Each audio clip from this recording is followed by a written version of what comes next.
Hola, mi nombre es Andrea Serpa, estudiante de Psicología de la Universidad Bicentenaria de Aragua. Y en este video les voy a explicar un poco sobre todos aquellos trastornos que afectan en la infancia.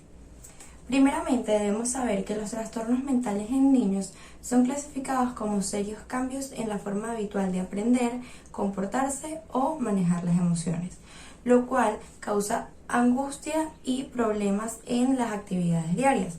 Los trastornos mentales en los niños y adolescentes son trastornos del cerebro. Sin embargo, también existen aquellos trastornos de naturaleza conductual. Los trastornos a nivel neurológico son causados por problemas neuroquímicos o anormalidades estructurales del cerebro. Pueden ser innatos o pueden resultar de algún estrés físico como una enfermedad o una lesión, o un estrés emocional como un trauma o una pérdida.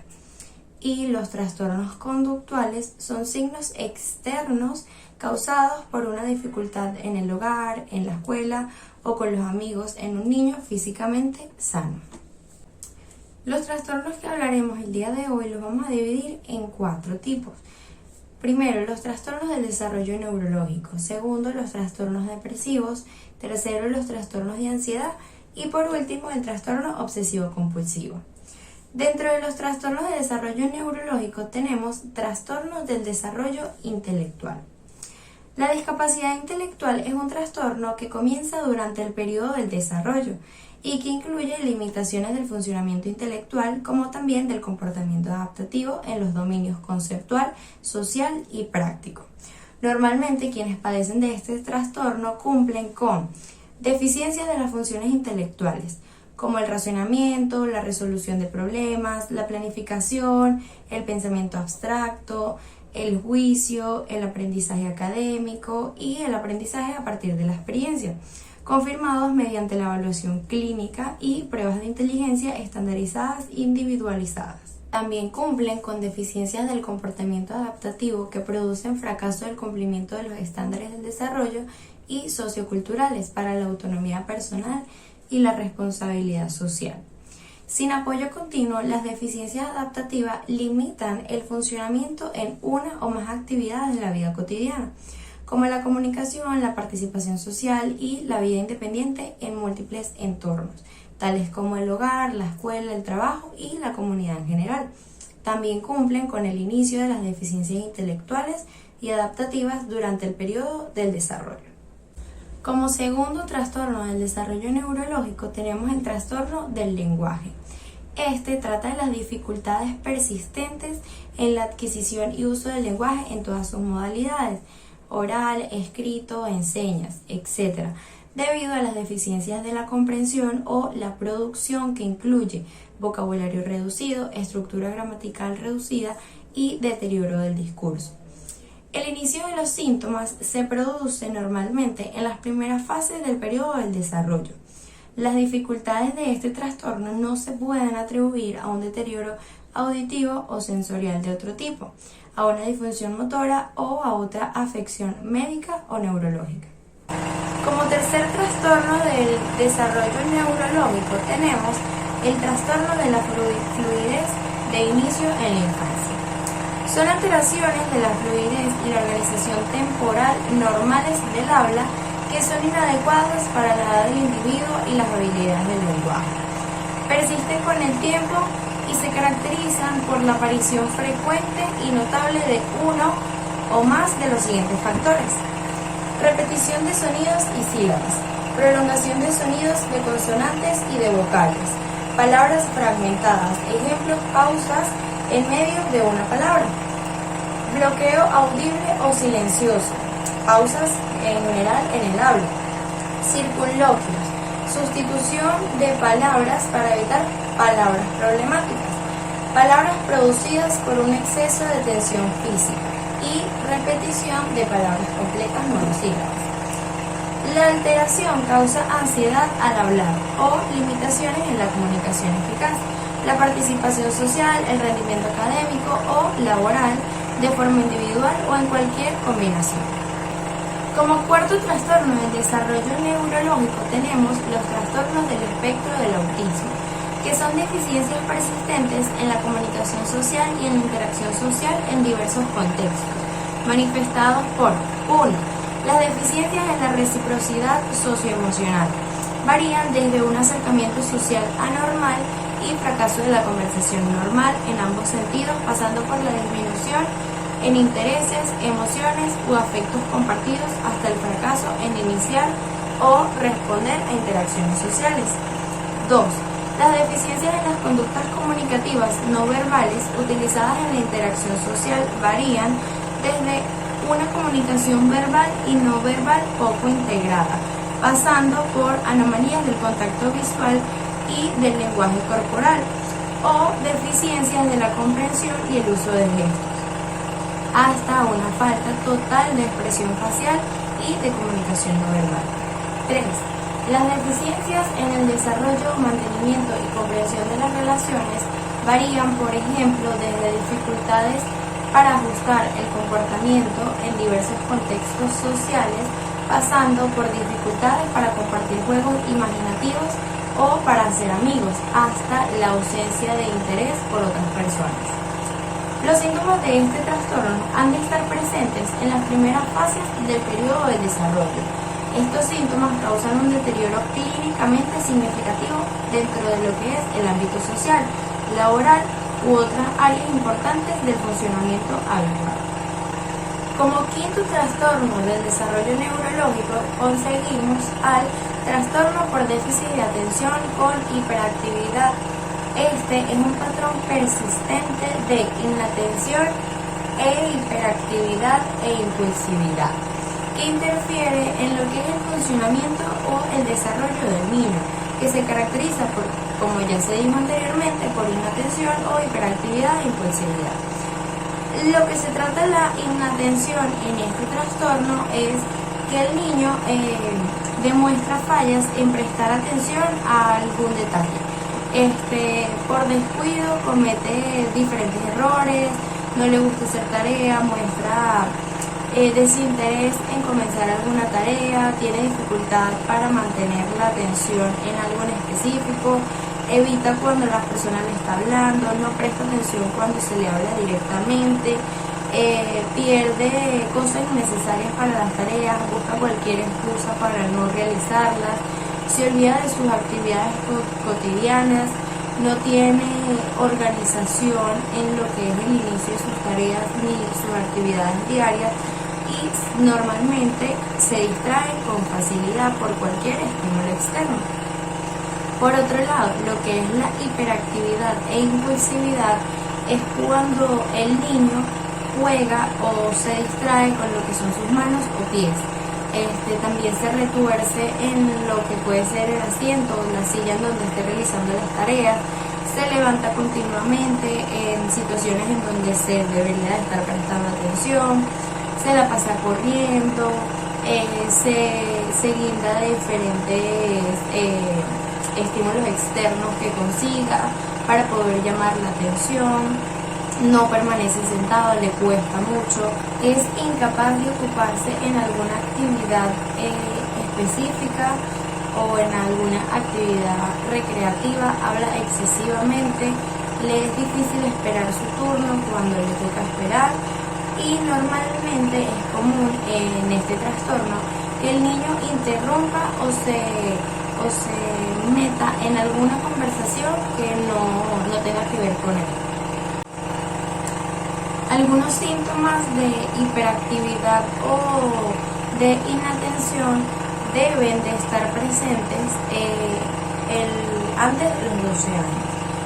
Esto con el fin de poder diagnosticar este tipo de trastorno. Varios síntomas de inatención o hiperactividad están presentes en 2 o más contextos, es decir, casa, escuela o trabajo.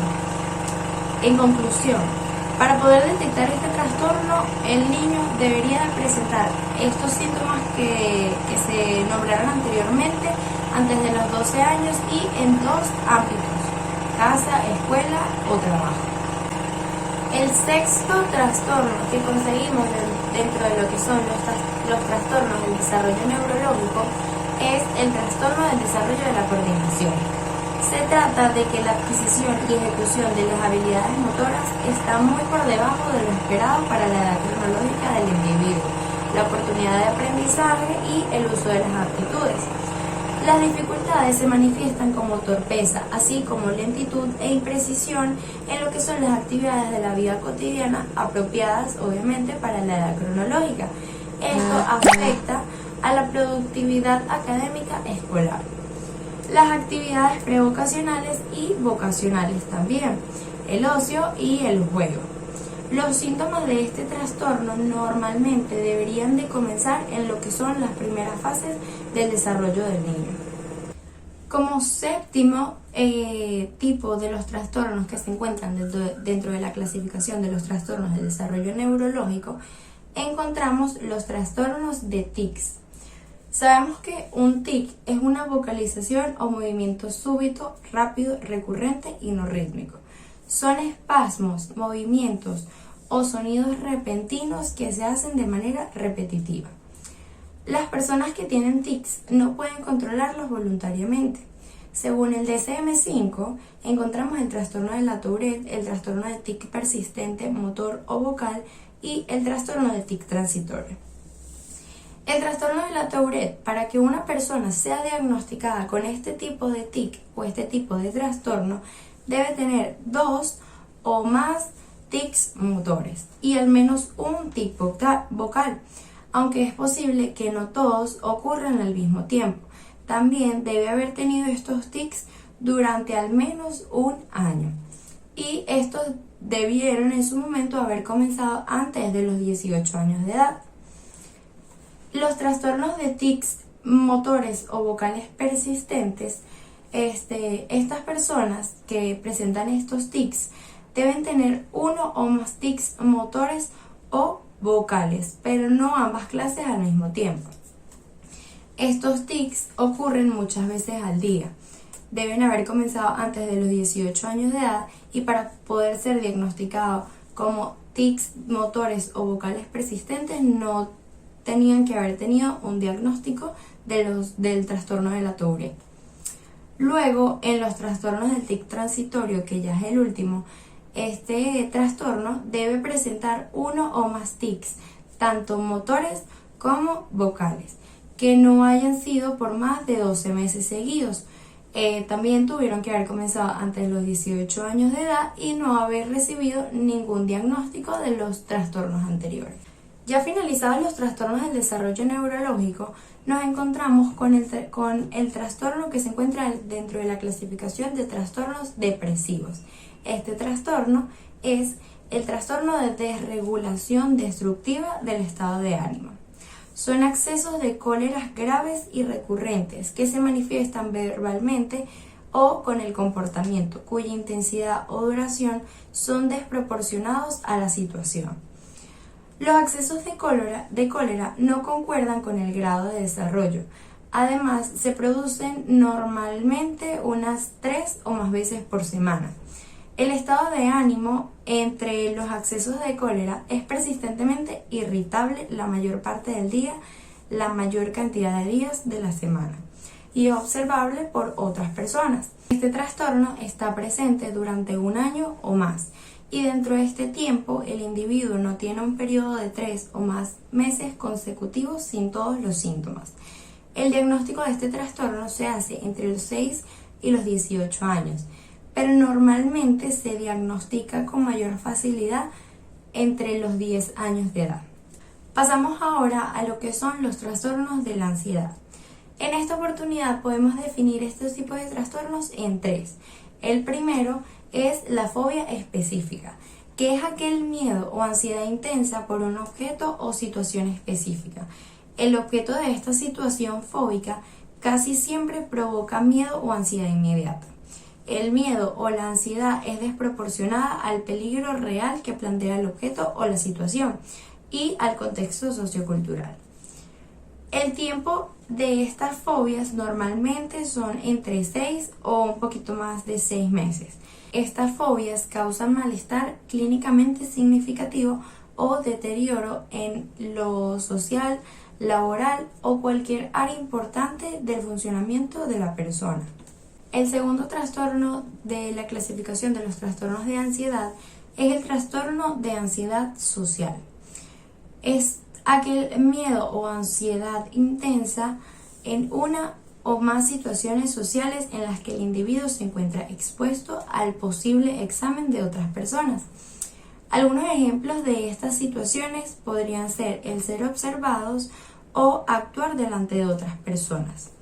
El miedo o amenaza que estas situaciones provocan en un individuo son completamente desproporcionadas a la amenaza real planteada por la situación social y al contexto sociocultural. El miedo, la ansiedad o la evitación son persistentes y dura alrededor de 6 meses. Así como las fobias específicas, estas también causan malestar clínicamente significativo o deterioro en lo social o laboral.